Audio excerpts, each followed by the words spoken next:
Okay, so today I'm going to show you how to complete Section 1A of Paul's instruction page. So I'm going to show you how to first use your profile objects to make an introductory page. First of all, you'll need to go into your Leo portfolio. I already have it set up so that all I have to do is click in my bookmarks. That's a great way to organize yourself. Then you need to go into content and you need to click on profile and you'll get this about me, contact information, all that sort of stuff. So if you scroll down, you'll need to write down your name. So in my case, I prefer to be called Jess Earl. I don't really like being called Jessica Earl. So that can sometimes be a good place to personalize yourself. But for the sake of it being a professional document, I'm going to do this.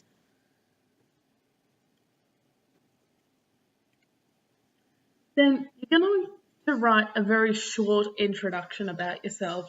You're really only looking at about 100 words or so.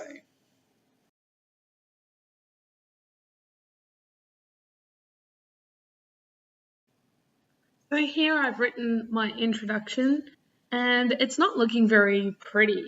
So if you look at this, you can toggle toolbars and you can absolutely edit it to your heart's content. So for example, this is a quote and I don't particularly want it to look like this. So I can click on italics. You can also use your typical shortcuts in Word. So you can use Control B for bold. I don't want it to be bold, but you get my drift. So I can center that. Then maybe perhaps I want all of this to look quite pretty and justified, so that it's all even. Maybe I want there to be an indent of some sort. I don't particularly like that actually, so let's decrease that. But, and you can make it funky colours as well. So, you don't have to be boring. You can actually be quite entertaining. So I'm going to choose maybe a brown, burnt orange sort of colour for my quote there. I did want to bold a key word in here, so you can bold individual words and that works out quite nicely. You can add in some code, you can paste text, you can clear all the formatting, add a table, funky characters, you can add emojis. There's not many to choose from, but if you so desire, you can. I definitely want to change this font because what a boring font, right? So you've got plenty to choose from. I'm going to go for Book Antiqua because I just think it's cute. And now it's a bit small, so you can edit the size.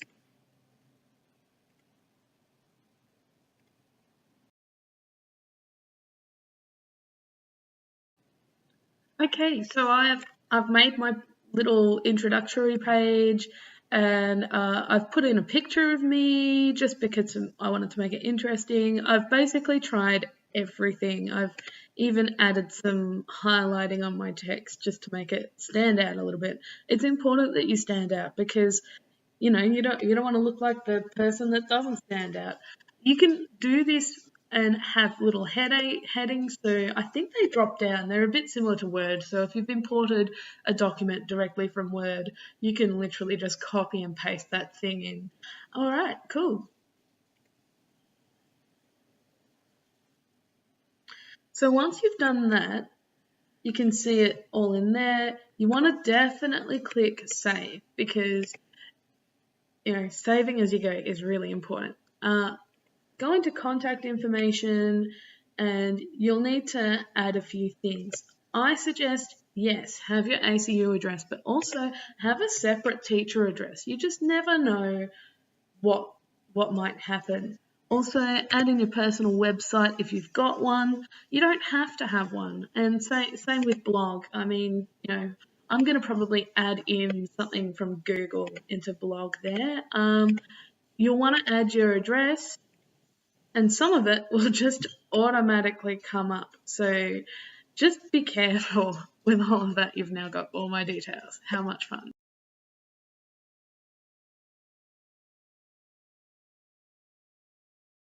So next up, you've got this social media thing. So I've edited a few of my social media things.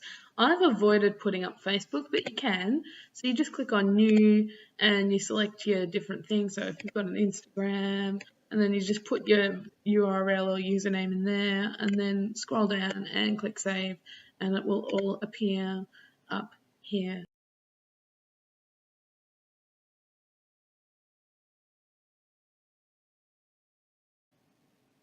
Finally, on this first profile section, you'll need to click on General and enter your occupation and industry. So in this case, I am a music and religious teacher in the realm of education.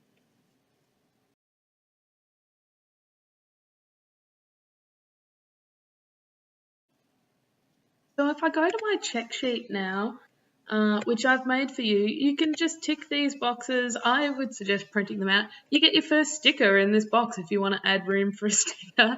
Now we're up to profile pictures. So I'm going to show you how to do profile pictures. So with profile pictures, it's in content, profile pictures, and you will need to upload your own picture. So go into choose file. Here I am, and I'm going to call it Jessica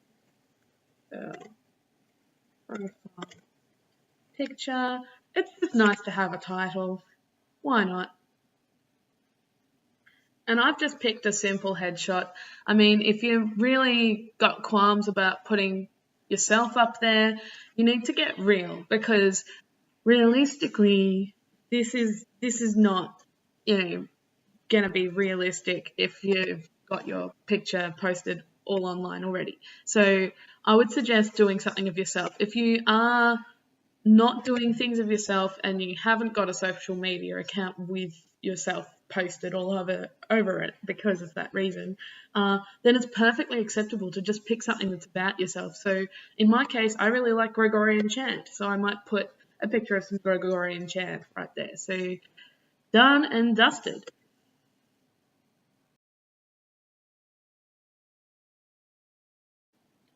Next up on my checklist is the cover letter component.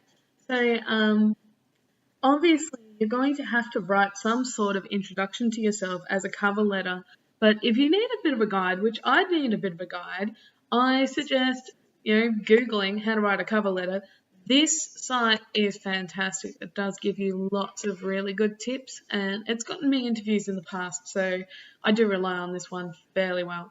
To access your cover letter and get to this page where you're going to edit your cover letter, you need to go into Content and then Resume, and then you can go into Cover Letter after going into Introduction and click on Edit.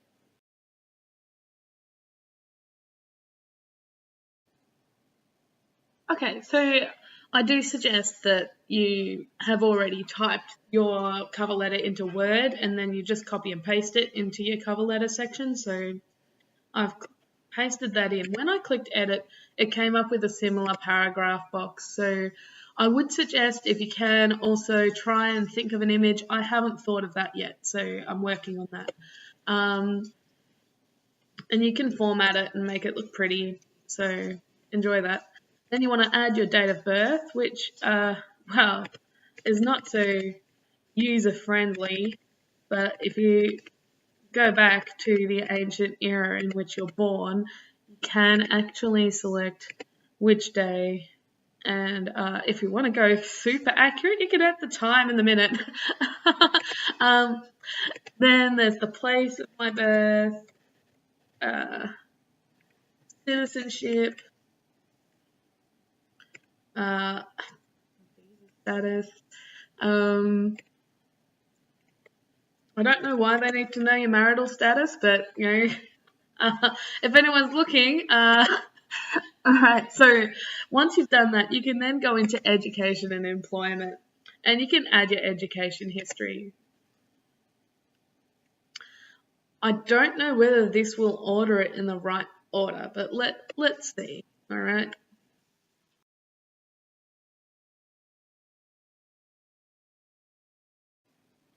Once you've entered your data, you might want to change the order in which you display your courses. So for example, if I didn't want my Masters of Teaching to be displayed first, I could swap them around using these little arrows. Furthermore, you should then explore your employment history.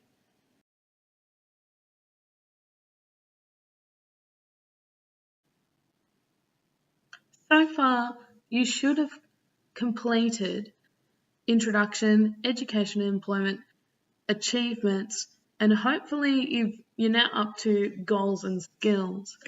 On the portal, you should make sure that all of these present well before doing any of this. And you can do that via portfolio and making your own page and dragging them.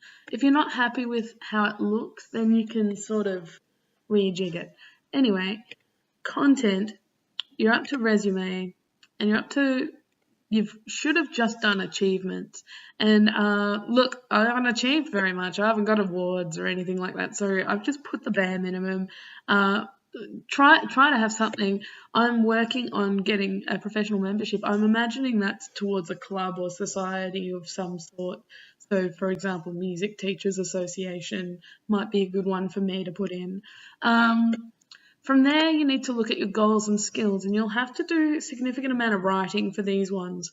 So you just click on them, and that then gives you a whole paragraph section. You can format it how you like, make it look interesting, because these can be quite boring to read, I guess. And then your interests. You can add any hobbies you have, such as, I don't know, if you do calligraphy, organ at mass, for example, is mine.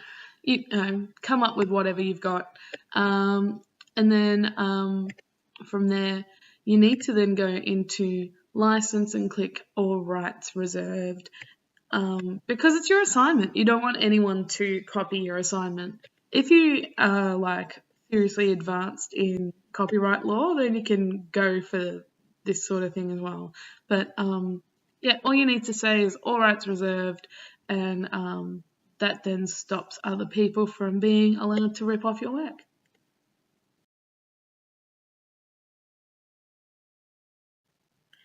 Okay, so I've added all of the things that are in my resume section.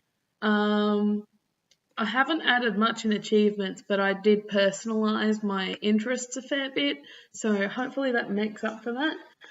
Next up, there are journals.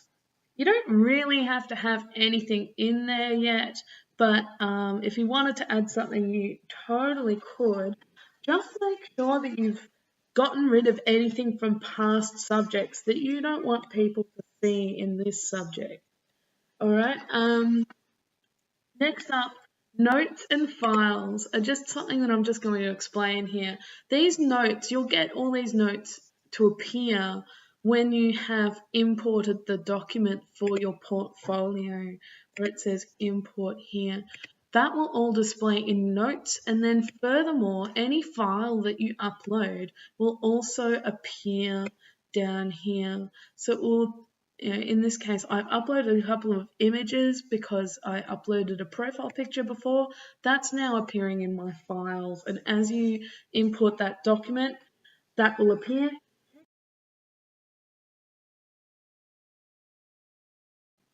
And so if you've already done all of that, now you've got nowhere that it displays. So on your portfolio, you'll notice that you've got dashboard page and profile page. Neither of those is what you want. You need to actually make your own new page. So I'm going to make my own page called introductory page ePortfolio. That way my lecturers know it's for ePortfolio EDFD663. And then I'm going to type in my tag EDFD663. I'm going to also type in ePortfolio. This is the ePortfolio introduction page for transition into the profession. If you add in a describer that's like that, that is perfectly sufficient. I mean, I've only done 10 words there, but you know, it works. It's got the subject code in it, it's got tags, you know what subject it's for, you know what it's designed for, and I would suggest display your full name for that. Then you might want to edit the layout. So I'm not sure yet how to disable comments, but hopefully I work that out soon because that's really bothering me. You can edit the title and the description at any time that you like, so that's good. And then from there, you will need to drag your boxes across. So in this case, I need to drag my profile information because I want to put my introduction in the middle here.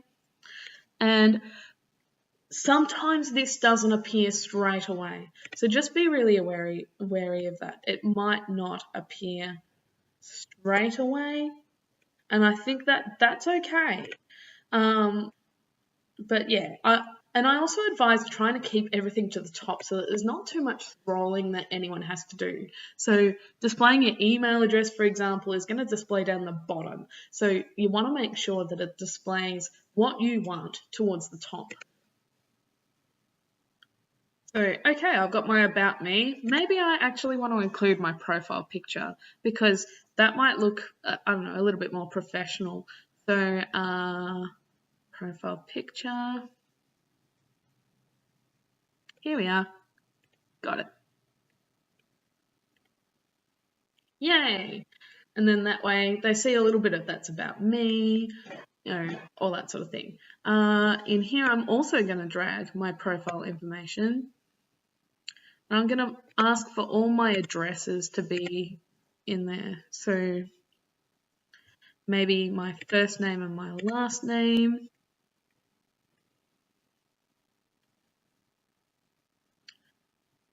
And any sort of addresses that I really want people to see.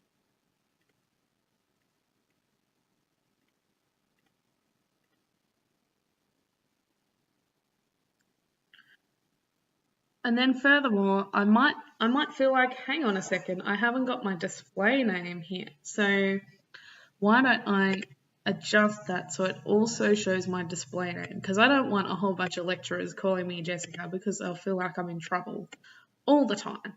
So I definitely want them to see my name as Jessica Earle, but Jess Earle.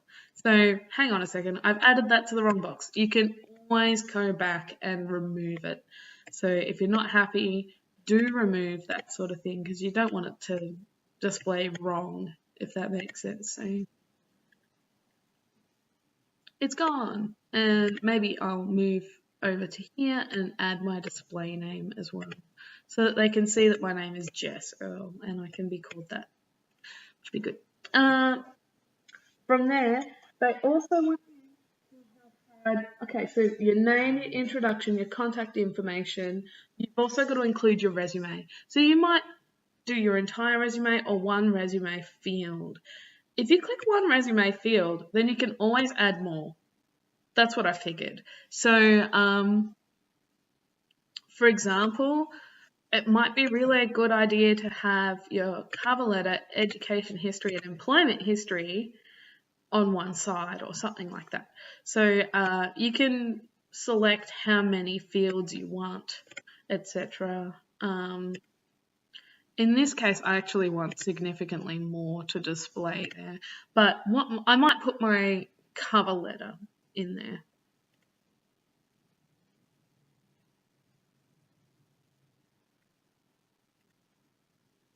And write cover letter.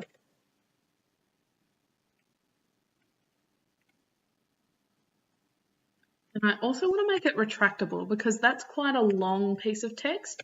So make it automatically retract and then everyone can click on it and it will display fully. I think that's what they want us to do. But yeah, you can see that's quite a long piece of text, and maybe perhaps it would have been better for me to not do 3 columns and do only 2, just so that it displays a little bit nicer. From there, you might also want to add your entire resume under here. I don't know, up to you. And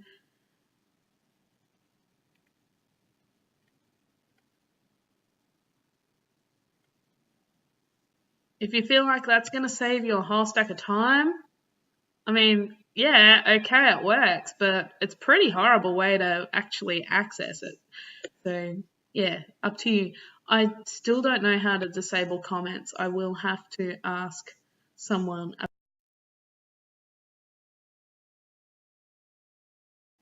Okay, so I've completed all of these components and I've made my introductory page. Now I need to make sure that I disable all comments because I don't want random people putting comments on my page because they are undeletable. So you go into your sharing option, which, hang on a second, you go here, you click on share page, and it shows you what the title of the page will be. You can select who to share it with, which is kind of cool. And then you want to not allow comments, and you do not want people to be able to copy your work, so you need to allow no copying. And okay, maybe I want to share something with my friends for now. So, okay, let's search for a friend. I don't know, Neen sounds like a good friend to have in this instance. So I'm going to type Neen, and I want her to see it today. So, I mean, from and to, obviously I want it to be seen today, so I'm not going to select anything. And click save. And then hopefully she'll be able to access it. She won't be able to edit anything. So hopefully that works.